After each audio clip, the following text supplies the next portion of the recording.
श्री गणेशाय नमः। जय भोलेनाथ। नमस्कार दोस्तों, आज है बुध अष्टमी। आपको बता दें कि शास्त्रों के अनुसार बुध अष्टमी का व्रत करने से मनुष्य के सभी प्रकार के पापों का शमन हो जाता है।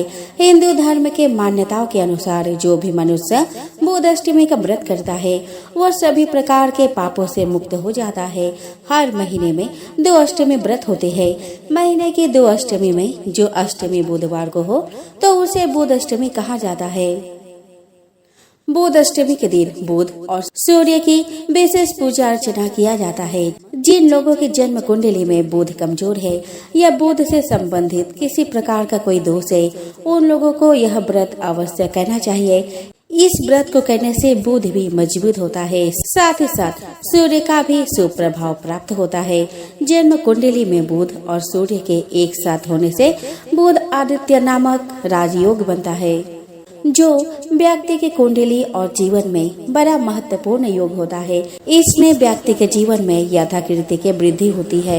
विशेष करके जिन लोगों की कुंडली में बुध कारक स्थिति में विद्वान है, उनके लिए विशेष तौर पर फलदायक होगा। जैसे वृष, मिथुन, सिंह, कन्या, धनु, मकर, कुंभ, मीन लग्न के लोगों को विशेष तौर पर यह व्रत लाभ पहुँचाता है। हिंदू धर्म में बताया गया है, जो भी मनुष्य पूरी श्रद्धा पूर्वक बुध अष्टमी का व्रत करता है उसे मृत्यु के पश्चात नरक नहीं जाना पड़ता। लोक कथाओं के अनुसार बुध अष्टमी का उपवास करने से मनुष्य के सभी पाप नष्ट हो जाते हैं। हमारे शास्त्रों में अष्टमी तिथि को बहुत ही महत्वपूर्ण बताया गया है। जिस बुधवार के दिन अष्टमी तिथि पड़ती है उसे बुध अष्टमी कहा जाता है। बुध अष्टमी के दिन सभी लोग विधिवत बुध देव और सूर्य देव की पूजा अर्चना करते हैं। मान्यताओं के अनुसार जिन लोगों की कुंडली में बुध कमजोर होता है उनके लिए बुध अष्टमी का व्रत बहुत ही फलदायी होता है। तो दोस्तों, बुध अष्टमी का व्रत करने के लिए व्यक्ति को प्रातः काल उठकर किसी पवित्र नदी में स्नान करने के पश्चात पूजा का संकल्प लेना चाहिए। अगर आपके घर के आसपास कोई नदी नहीं है तो अपने नहाने के पानी में थोड़ा सा गंगा जल मिलाकर स्नान करें। ऐसा करने से आपको गंगा स्नान जितना ही पुण्य प्राप्त होगा। अब एक कलश में गंगा जल भरकर अपने घर के पूजा कक्ष में स्थापित करें। बुध अष्टमी के दिन बुध देव की पूजा के साथ बुधाष्टमी की कथा भी अवश्य सुननी चाहिए।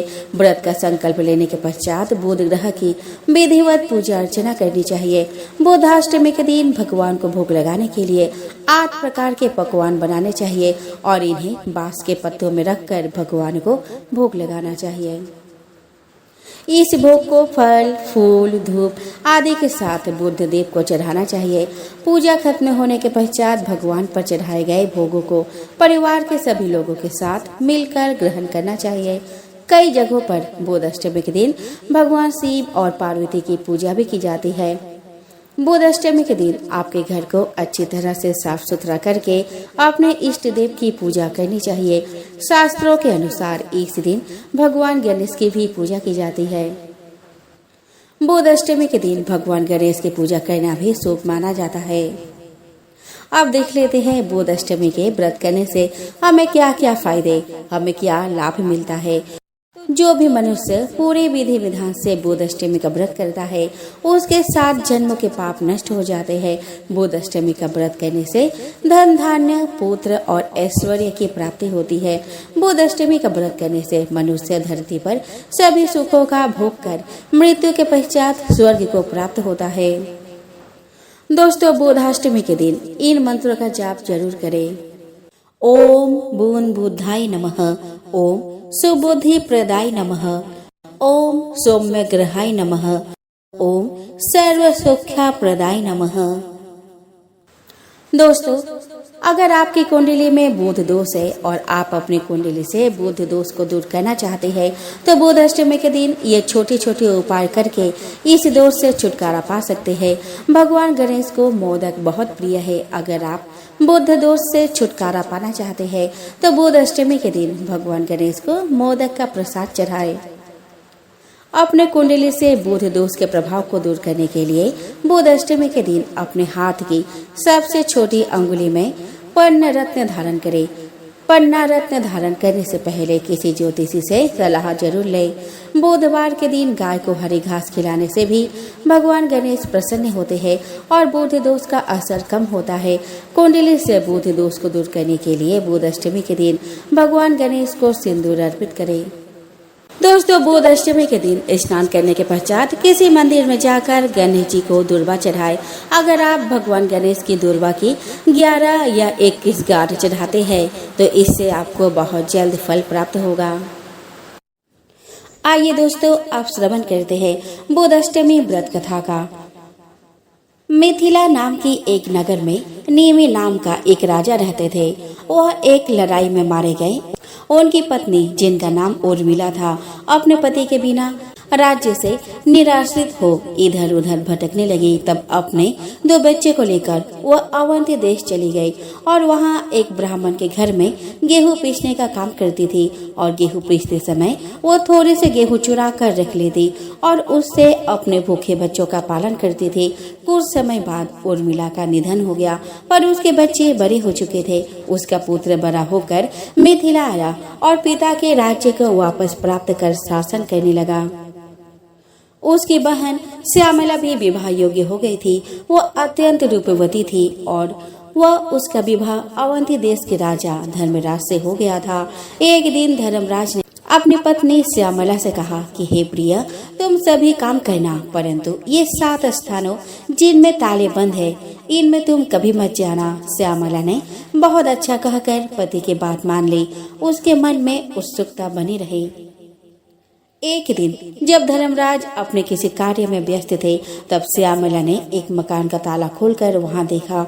उसकी माता उर्मिला को अति भयंकर यमदूत बांधकर तप्त तेल के कढ़ा में बार बार डाल रहे थे।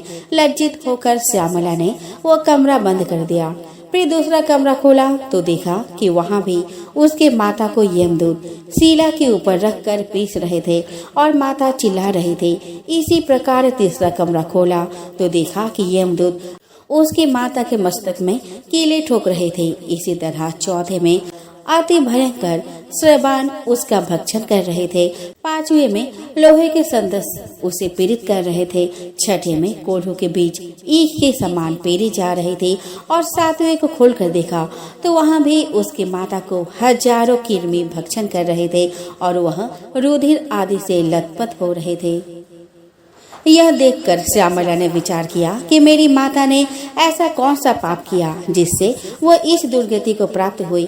वह सोचकर उसने सारा वृतांत अपने पति धर्मराज को बताया। धर्मराज बोले कि प्रिय, मैंने इसीलिए कहा था कि ये 7 ताले कभी न खोलना, नहीं तो तुम्हें वहाँ पश्चाताप होगा। तुम्हारी माता ने संतान स्नेह से ब्राह्मण के खेत से गेहूं चुराए थे। क्या तुम इस बात को नहीं जानते जो तुम इस बात को मुझसे पूछ रही हो? यह सब उसी कर्म का फल है। ब्राह्मण का धन स्नेह से भी भक्षण करे तो भी 7 कुल अधोगति को प्राप्त होते हैं और चुरा कर खाए तो जब तक सूर्य और चंद्रमा और तारे हैं तब तक नरक से उद्धार नहीं होता। जो गेहूं इसने चुराए थे वही कृमि बनकर इसका भक्षण कर रहे हैं। श्यामला ने कहा कि महाराज, मेरी माता ने जो कुछ भी पहले किया वह सब मैं जानती हूँ, फिर भी अब आप ऐसा कोई उपाय बताएं जिससे मेरी माता को नरक से उद्धार हो जाए।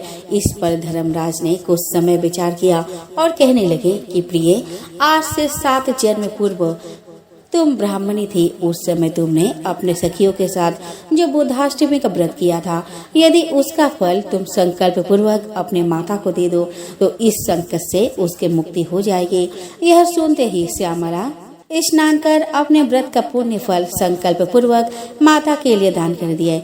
व्रत के फल के प्रभाव से उसकी माता भी उसी क्षण दिव्य देह धारण कर विमान में बैठकर अपने पति सहित स्वर्गलोक की ओर चली गई। यह व्रत अपने संतान को अपने माता के लिए रखना चाहिए। इस व्रत को रखने से धन धान्य, पुत्र पौत्र, दीर्घायु और ऐश्वर्य मिलता है। चलिए दोस्तों, अब हम श्रवण करें बुधाष्टमी की दूसरी कथा। तो भविष्य पुराण की एक कथा के अनुसार ईल नाम के राजा रहा करते थे। एक बार वो हिरण का पीछा करते हुए उस वन में जा पहुँचे जहाँ भगवान शिव और पार्वती जी भ्रमण कर रहे थे। उस समय शिव जी का आदेश था कि वन में पुरुष प्रवेश करते ही स्त्री में बदल जाएंगे। इसीलिए जैसे ही राजा ईल ने वन में प्रवेश किया वो स्त्री बन गए। ईल के उत्तम स्वरूप को देखकर बुद्धदेव उन पर मोहित हो गए और उनसे विवाह कर लिया। जिस दिन ईल और बुद्ध का विवाह हुआ उस दिन अष्टमी तिथि थी। तभी से बुद्धाष्टमी का पर्व मनाया जाने लगा। एक गांव में हरिया नाम का एक बहेलिया रहता था। वो गांव में जाल बिछाकर चिड़िया, कबूतर, तोता और अन्य पक्षियों को पकड़ता था, फिर उन्हें पिंजरे में बंद करके रख देता और गांव के बाजार में बेच देता था। हरिया के घर में उसके पत्नी शोभा भगवान शिव के भक्त थी। वह दिन रात भगवान शिव की पूजा करती थी। शोभा अपने पति के काम से खुश नहीं थी। एक दिन उसने हरिया से कहा कि सुनो जी, तुम जिन पक्षियों को पकड़कर बेचते हो इससे इन्हें कितनी तकलीफ होती होंगी। उसकी बात सुनकर हरिया हंसने लगा और उसने कहा कि तुझे कैसे पता इन्हें तकलीफ होती है। इन्हें बाजार में बेचने से मुझे अच्छे पैसे मिलते हैं। यह सुनकर शोभा रोने लगी। उसने कहा, आपको शायद ये नहीं पता कि इन भोले बेजुबान पक्षियों की हाय हमें लग रही है। इसी कारण हमारे कोई संतान नहीं है। मैं दिन रात भगवान शिव की पूजा करती हूँ, लेकिन फिर भी हम संतान के सुख से वंचित हैं। तब हरिया ने कहा कि मैं यह सब नहीं जानता, तू भी इस सब के बारे में सोचना छोड़ दे।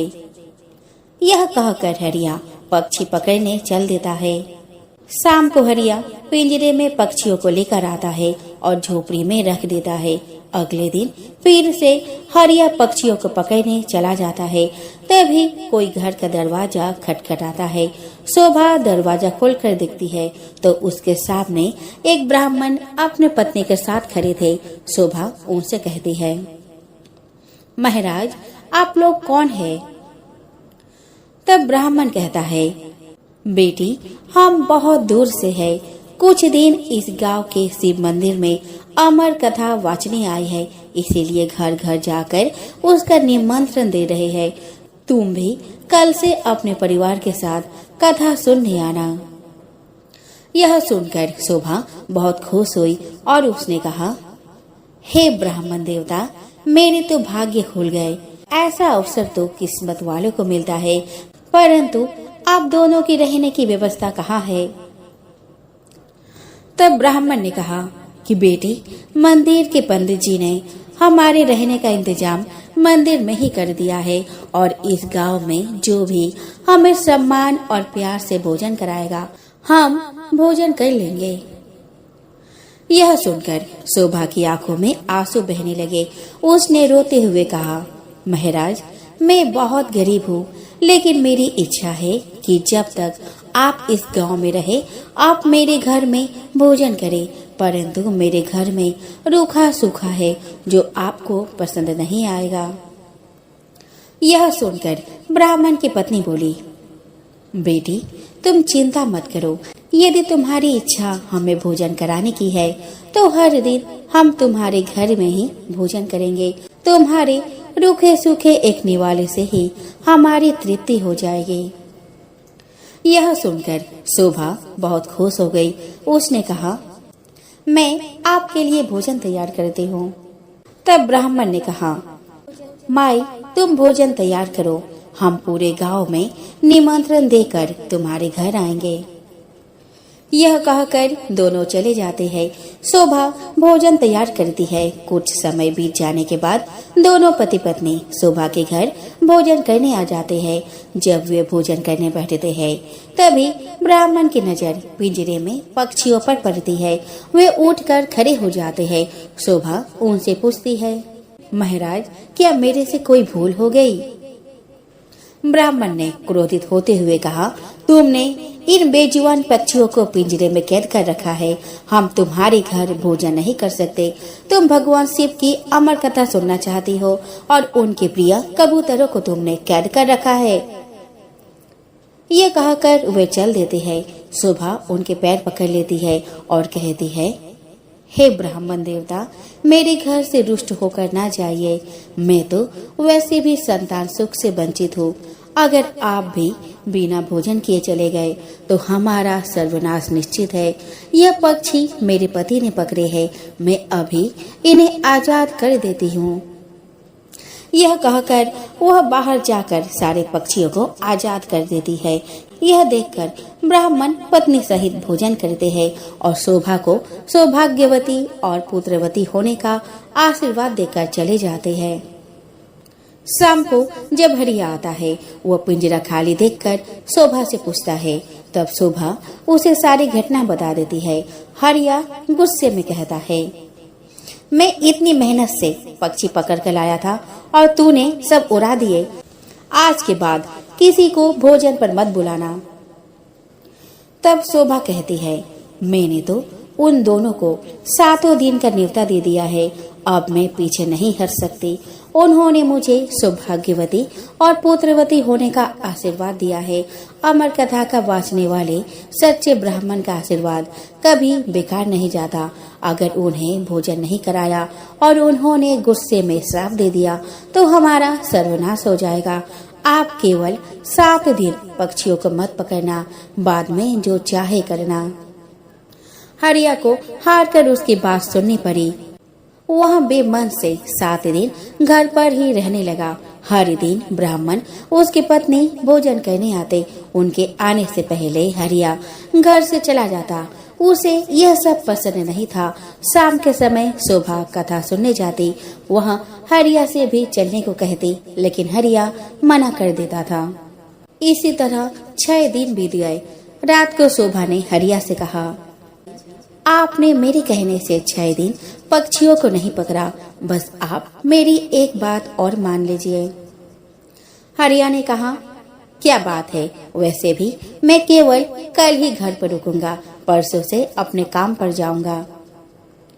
तब शोभा ने कहा, कल अमर कथा समाप्त हो जाएगी। मैं चाहती हूँ आप कल मेरे साथ मंदिर में कथा सुनने चले और वहाँ से वापस आने के बाद ब्राह्मण और उनकी पत्नी को अंतिम बार भोजन कराकर उनसे आशीर्वाद ले।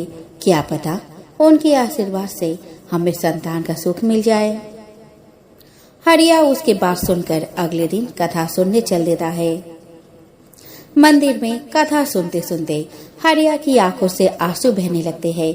शोभा के पूछने पर वो कहता है, भगवान शिव ने जिन कबूतरों को अमरता का आशीर्वाद दिया, मैंने जीवन भर उन्हें बेचकर अपना जीवन नरक बना लिया। कथा समाप्त होने पर वे दोनों घर आ गए। हरिया का मन निर्मल हो गया था।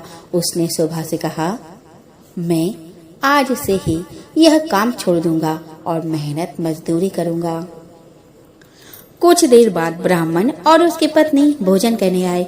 हरिया ने उनका स्वागत किया, उन्हें भोजन कराया और उसके बाद हरिया ने अपने मन की सारी बात उनके सामने रख दी। तभी ब्राह्मण और उनकी पत्नी भगवान शिव और माँ पार्वती के रूप में प्रकट हो जाते हैं। भगवान शिव कहते हैं, तुम्हारी पत्नी की भक्ति देखकर हम तुम्हें संतान सुख देना चाहते हैं, किंतु तुम्हारे पाप के कारण यह संभव नहीं था। इसीलिए हमें तुम्हारा मन बदलने के लिए भेष बदलकर यहाँ आना पड़ा। यह सुनकर दोनों पति पत्नी रोने लगते हैं और उनके चरणों में गिर जाते हैं। भगवान शिव और माँ पार्वती उन्हें पुत्रवती होने का आशीर्वाद देकर अंतर्ध्यान हो जाते हैं। भगवान के आशीर्वाद से उनके घर एक सुंदर कन्या का जन्म होता है। कन्या के आने के बाद उनके दिन बदल जाते हैं। वे काफी धनवान हो जाते हैं। तो दोस्तों, प्रेम से बोले हर हर महादेव। दोस्तों, एक शहर में देवरानी जेठानी रहा करती थी। जेठानी अमीर थी और देवरानी गरीब थी। देवरानी गणेश जी की भक्त थी। देवरानी का पति जंगल से लकड़ी काट कर बेचता था और अक्सर बीमार रहता था। देवरानी जेठानी के घर का सारा काम करती और बदले में जेठानी बचा हुआ खाना, पुराना कपड़ा आदि उसको देती थी। इसी से देवरानी का परिवार चल रहा था। अब दोस्तों, क्या हुआ 3 साल बाद अधिक मास के संकष्टी चतुर्थी का व्रत आया। देवरानी ने संकष्टी चतुर्थी का व्रत रखा। उसने 5 आने का लड्डू लाया और पूजा करके गणेश जी की कथा सुनी और उस लड्डू को छीके में रख दिया और सोचा कि चांद उगने पर पहले लड्डू और बाद में कुछ खाएगी। दोस्तों, वह कथा सुनकर जेठानी के यहाँ चली गई। खाना बनाकर जेठानी के बच्चे को खाना खाने को कहा तो बच्चे बोले कि माँ तो आज व्रत रखी है और माँ भूखी है। जब माँ खाना खाएगी हम भी तभी खाएंगे। जेठ जी को खाना खाने को कहा तो जेठ जी बोले कि मैं अकेला नहीं खाऊंगा, जब चांद निकलेगा तब सब खाएंगे, तभी मैं भी खाऊंगा। जब देवरानी जेठानी से खाना मांगी तो जेठानी ने कहा कि आज तो किसी ने भी अभी तक खाना नहीं खाया, तो मैं तुम्हें कैसे दे दूं? तुम सुबह सवेरे ही बचा हुआ खाना ले जाना। देवरानी के घर पर पति बच्चे सब आस लगाए बैठे थे कि आज तो त्योहार है, इसीलिए कुछ पकवान आदि खाने को मिलेगा। परंतु जब बच्चे को पता चला कि आज तो रोटी भी नहीं मिलेगी तो बच्चे रोने लगे। उसके पति को भी बहुत गुस्सा आया। कहने लगा कि सारा दिन काम करके भी 2 रोटी नहीं ला सकती तो काम क्यों करती हो? पति ने गुस्से में आकर पत्नी को कपड़े धोने के धोबन से मारा। धोबना हाथ से छूट गया तो पाटे से मारा। वह बेचारी गणेश जी को याद करते हुए रोते रोते पानी पीकर ही सो गई। उस दिन गणेश जी देवरानी के सपने में आए और कहने लगे, धोबने मारी पाटे मारी, सो रही है या जाग रही है? वह बोली, कुछ सो रही हूँ, कुछ जाग रही हूँ। गणेश जी बोले, भूख लगी है, कुछ खाने को दो। देवरानी बोली कि क्या दूं? मेरे घर में तो अन्न का एक दाना भी नहीं है। जेठानी बचा कुचा खाना देती थी, आज वह भी नहीं मिला। पूजा का बचा हुआ लड्डू मैंने छीके में रखा है, वही खा लो। लड्डू खाने के बाद गणेश जी बोले, धोबने मारी पाटे मारी, निपटाई लगी है, कहाँ निपटे? वह बोली, यह परा घर, जहाँ इच्छा वह निमट लो। फिर गणेश जी बच्चे की तरह बोले, अब कहाँ पूछूं? नींद में मग्न अब देवरानी को बहुत गुस्सा आया कि कब से तंग किए जा रहे हैं। सो बोली, मेरे सर पर पूछो और कहाँ पूछोगे? सुबह जब देवरानी उठी तो यह देखकर हैरान रह गई कि पूरा घर हीरे मोती से जगमगा रहा है। सिर पर जहाँ विनायक जी पोछनी कर गए थे वहाँ हीरे के टीके वो बिंदी जगमगा रहे थे। उस दिन देवरानी जेठानी के यहाँ काम करने नहीं गई।